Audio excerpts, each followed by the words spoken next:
ბიზნეს მედია საქართველო. წარმოგიდგენთ. მუზეუმები ინახავენ და იცავენ კულტურულ მემკვიდრეობას, რაც სამუზეუმო სივრცის საგანმანათლებლო რესურსად ქცევასაც გულისხმობს. მნიშვნელოვანი პროექტის მიზანი და ინტერაქტიული თამაშები ბავშვებისთვის თანამედროვე ხელოვნების გასაცნობად, მნიშვნელოვანი პროექტები, ლექციები და ხელოვანი საინტერესო ცხოვრება, რომელიც ქეთი შავგულიძის არეალში ერთიანდება ნარატივის. დღეს მოგესალმებით ქეთი, უღრმესი მადლობა მობრძანებისთვის პირველ რიგში, არაჩვეულებრივად გამოიყურებით და არაჩვეულებრივი აურა გაქვთ, რომელიც გადაეცემა ჩვენს მაყურებელს. დარწმუნებული ვარ და იქნება ინსპირაციის წყარო მთელი დღის განმავლობაში. ჩვენი გადაცემა სწორედ ასეთი ადამიანების გაცნობას ემსახურება. პირველ რიგში ძალიან მახარებს ქეთი შავგულიძის ჩართულობა ქალების ნარატივში, ეს გაგრძელდება სერიულად, ვფიქრობ. და ხშირად მსმენია ქეთი, ხელოვნებად-მცოდნეობაზე ვსწავლობ, ხელოვნებად-მცოდნე ვარ, ხელოვნების გარეშე ცხოვრება არ შემიძლია, ძალიან ხშირად ისმის ასეთი ფრაზები. ამ კონკრეტულ შემთხვევაში თამამად შემიძლია ვიკითხო, როდის გახდა ხელოვნება თქვენი ცხოვრების ნაწილი, უდიდესი ნაწილი და როდის ჩაეფალეთ პრინციპში სიღრმისეულად შეგვიძლია ვთქვა მთელი თქვენი არსით, იმიტომ რომ ხშირად ასეთი გამონათქვამები ზედაპირულია. თქვენ შემთხვევაში ასე არ ხდება. დიდი მადლობა მოწვევისთვის და კომპლიმენტებისთვის პირველ რიგში. რაც შეეხება ჩემ ჩართულობას, ალბათ ბავშვობიდან, იმიტომ რომ მამა და ძმა ხატავდნენ. ამიტომ ბავშვობიდანვე გავიზარდე იმ სიტუაციაში, სადაც მუდმივად ხედავდი იმას, რას აკეთებდნენ ისინი. და მე მგონი, იმიტომ მათ არ ვხატავ, რომ ისინი გამუდმებით ხატავდნენ და მქონდა ეს კომპლექსი, რომ შესაძლებელია მე ასე კარგად არ გამომივიდეს ეს. ამიტომ რაღაცა ხატვა ქეთი, მე ვფიქრობ, რომ ეს ნიჭიც გექნებათ თქვენ. სადღაც კუნჯულში და კუთხეში გადამალული. გიცდიათ და გამოგხსნიათ არაჩვეულებრივად. მიცდია, მაგრამ რაღაცნაირად ესეთი დამკვირვებლის პოზიცია და ანალიტიკოსის უფრო მომეწონა. თან მით უფრო ბაბო იყო მსახიობი და მე უფრო სამსახიობო ხელოვნება მიტაცებდა. და რადგან ეს გადაწყვეტილება არ მივიღე, ამიტომ გადავწყვეტა, რომ თეორიული კუთხით მივდგომოდი ამ ჩემ პროფესიას და გამიანალიზებინა ის, რას აკეთებენ მხატვრები და რა სურთ, რა არის ის პროცესი, როგორი იქნება რაღაცა ახალი, მნიშვნელოვანი, რომელიც იმდენად დიდი ხდება და აბსტრაქტული, რომ ძალიან დიდი რაოდენობით ადამიანებს ახდენს და გავლენას. და არა მხოლოდ რაღაცა. აბსოლუტურად გეთანხმებით. რატომ თქვენ თუ არის სამსახიობო ფაკულტეტზე, რა იყო ამის მიზეზი? მიზეზი იყო ის, რომ ბაბუა ცნობილი მსახიობი იყო და არ ვიცი, ალბათ ესეც რაღაცნაირი ბავშვების კომპლექსი არის, შესაძლებელია მე არ ყოფილიყავი ესეთი კარგი. ეს რაღაც დაფარული კომპლექსები. ამას ფსიქოლოგი გარკვევს ალბათ, მაგრამ თუმცა თქვენი ბარიერები გადაულახავი არ არსებობს, მე ვფიქრობ, ძალიან ძლიერი ქალი მიზის წინ და შესაბამისად შესაძლებელია ეს ამპლუაც ვიხილოთ ქეთის ცხოვრებაში მომავალში. შესაძლებელია, თუმცა რა ვიცი, 40 წლის მერე არ ვიცი ასეთ გადაწყვეტილებებს თუ იღებენ ხოლმე, თუმცა შესაძლებელია, მაგრამ მაინც თეორიულად სულ მაინტერესებს ხოლმე ჩაუღრმავდა, რასაც მთელი ცხოვრება ვაკეთებ, ძირითადად არის დაკავებული იმაზე ფიქრით, რას არ აკავშირებს ერთმანეთთან. ამიტომ ეს ფიქრიც რაღაცნაირად ჩემი ცხოვრების ნაწილი იყო და შესაძლებელია, იმიტომაც ვთქვი, უარი მე მინდა დავაბრალო ხან მამას, ხან ოჯახს, რომ რაღაც არ მივიღე გადაწყვეტილება, ეს უფრო ადვილია ხოლმე, მაგრამ რეალურად ალბათ არის ის, რომ მე მინდა და გამიანალიზებინა და ძალიან ღრმად ჩავწვდომოდი იმას, რა და როგორ ხდება. და შესაბამისად დამეთმო ამისთვის ძალიან დიდი დრო. ძალიან დიდ დროს უთმობთ და ძალიან სასარგებლო დროს უთმობთ, არა მხოლოდ თქვენთვის, არამედ საზოგადოებისთვის, კონკრეტულ ბავშვებზე მორგებულ პროექტზე მინდა გავამახვილო ყურადღება, რომელიც ვახსენე დიალოგის საწყისში, რა ენაზე გვესაუბრება თანამედროვე ხელოვნება. პროექტი თანამედროვე ხელოვნების რუკა, რომელიც აღნიშნეთ და რა სახით ხართ ჩართული თქვენ ამ პროექტში. ვიცი, რომ კიდევ სამომავლოდ ნოემბერშია დაგეგმილი ღონისძიებები ამ მიმართულებით. 19 ნოემბერს და 10 დეკემბერსაც არის, ამ წლის ბოლომდე იქნება კიდევ. მინდა მანამდე თქვა, რომ ის რომ ეს პირველად არის ჩემი შეხება ესეთ პატარა ბავშვებთან. ეს ყოფილა ძალიან დიდი სიხარული და ძალიან დიდი პასუხისგებლობა, იმიტომ რომ ძირითადად მომუშავ სტუდენტებთან. დასრული ადამიანები არ აქვს, რომელსაც გავლილი აქვს ძალიან მნიშვნელოვანი რაღაცები ცხოვრებაში. უკვე ტკენიათ, გახარებიათ, ძალიან რაღაცა მნიშვნელოვანი რაღაცები გადაულახიათ ცხოვრებაში. ამიტომ მათთან საუბარი არის ხოლმე მარტივს ვერ ვიტყვი, მაგრამ შესაბამისად რაღაცა დიალოგი გამოდის, იმიტომ რომ მათ ეს განცდებში, ამ განცდებში ყოფილან. მათ აი იმ სამყაროში უმოგზაურებიან. რაც შეეხება ბავშვებს მით უფრო დიდი პასუხისგებლობა, იმიტომ რომ შემთხვევაში რაღაც დასრულ ადამიანებთან გვაქვს საქმე, აქ კი თითოეული სიტყვა შესაძლებელია მათ ცხოვრებაში ძალიან მნიშვნელოვანი და გადამწყვეტი გახდეს.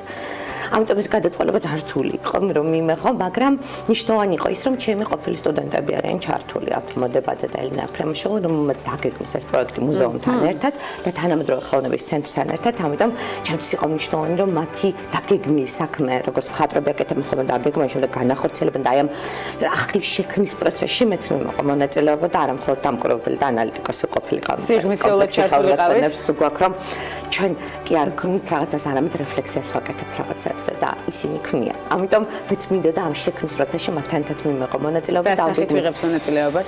ეს არის აი ამ პატარა ბავშვების 6-დან 11 წლამდე ბავშვებისთვის იმ აუცილებელი ნაწილების ახსნა, რაც განაც შედგება თანამედროვე ხელოვნება. უბრალოდ აი ამ ენაზე საუბარი, როგორ შეიძლება თანამედროვე ხელოვნებასთან ურთიერთობა, რა ენას გვთავაზობს, იმიტომ რომ რეალურად რომ დასავლელი ადამიანები ძალიან აგრესიულად ურგებენ თანამედროვე ხელოვნებას.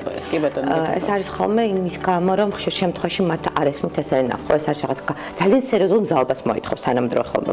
ხედავთ იმისა, რომ ძალიან მარტივი ხშირ შემთხვევაში უბრალოდ ახალი კონტექსტებით манипуლირებს, ის მოითხოვს ძალიან სერიოზულ მზაობას იმისთვის, რომ ძალიან ხალხად ჩახვიდე იმ იდეაში, რომელსაც გაწოდებს მხატვარი ერთი შეხედვით ძალიან მარტივი ფორმით ხშირ შემთხვევაში, თუმცა ეს ფორმაც განსხვავებულია. მზაობა როგორ მოდის, ქეთი, ეს არის საინტერესო, რომ ნებისმიერ ადამიანს შეუძლია თუ არა აღიქვას თანამედროვე ხელოვნება. მე ვფიქრობ, რომ კი.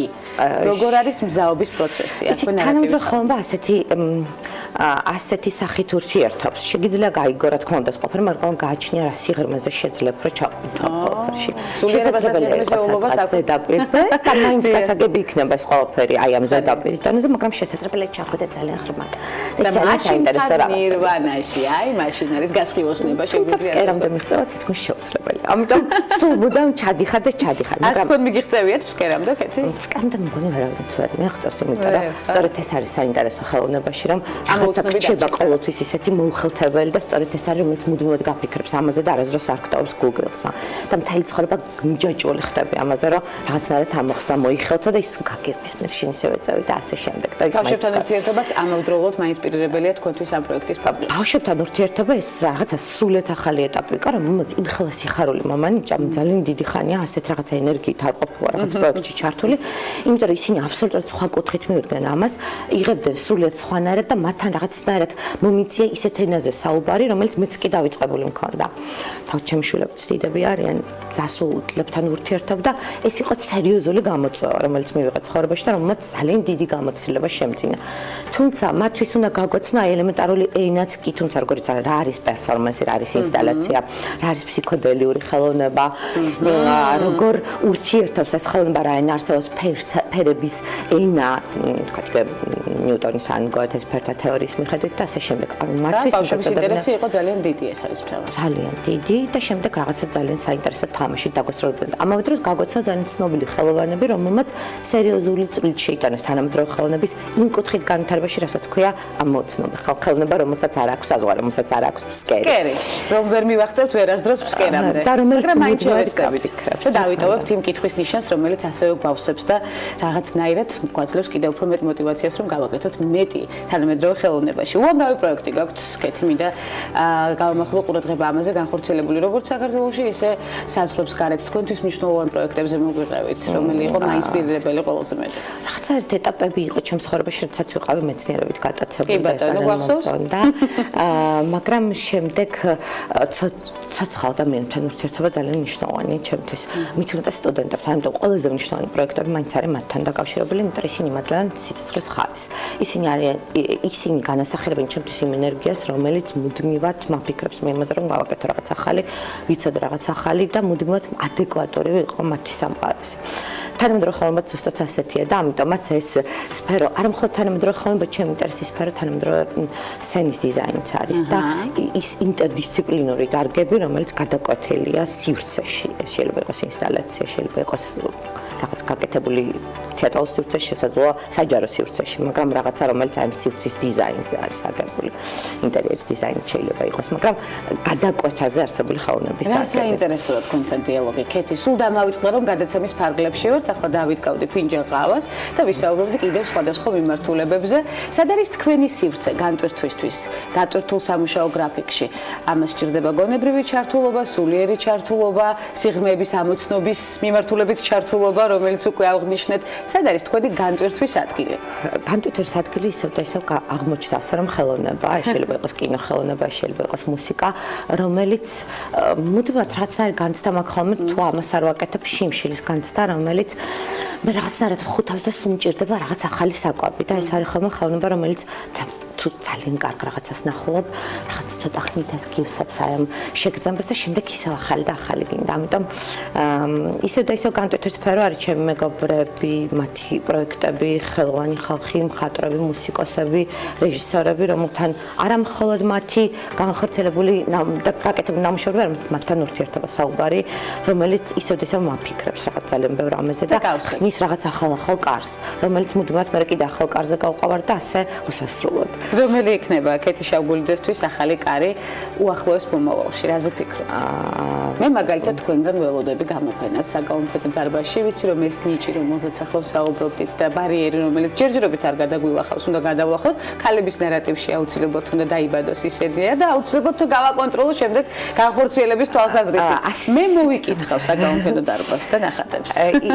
დავხატო. თორედ გამოფენასთან შეხება მქონია იყოს რამდენიმე საგამოფენო პროექტი გამიკეთები და ერთ-ერთი იყო რომელიც ძალიან მიყვარს, ეს არის შეზღუდული შესაძლებლობების ბავშვებთან ერთად გაკეთებული პროექტები და ასევე გამოფენა მწვანე, რომელიც ძალიან მიყვარს, იმიტომ რომ დაახლოებით 50-მდე მხატვარი მონაწილეობდა და გარემოს დაცვის პრობლემისადმი იყო მიძღვნილი და ფიქრობ, რომ ეს პროექტი გაგრძელდება. ეს არის ჩემი საყვარელი პროექტი, რომელსაც ფიქრობ, რომ გავაგრძელებ და ეს რაღაცა შესაძლებელია ყოველწლიური სახეც ქონდეს ამ სასარგებლო პროექტებში ხართ ჩართული როგორც ყოველთვის. კეთ ძალიან გვახარებს თქვენი სტუმრობა ქალების ნარატივში, თუმცა მე თქვენი ნახატების გამოფენა ვიგულისხმე, მაინც ვერ ავერიდეთ ამას და ამხას ვახარებს თქვენთან დიალოგი უკვე სამომავლოდაც, რომელიც უკვე დაიგეგმა ქალების ნარატივის სერიალში და უარს არ მივიღებ, არაჩვეულებრივი რესპონდენტი ბრძანდებით, მადლობა მობრძანებისთვის, წარმატებას გისურვებთ პირველ რიგში. ქეთი შავგულიძე, ხელოვნებათმცოდნე, არაჩვეულებრივად ღრმა სულის პატრონი, ვიტყოდი ასე, რომელიც მარტივად გამოიკვეთა 10 წუთის დიალოგში, ამას თქვენც თამამად იგრძნობდით და ველით მას, რა თქმა უნდა, კვლავ ქალების ნარატივის სერიალში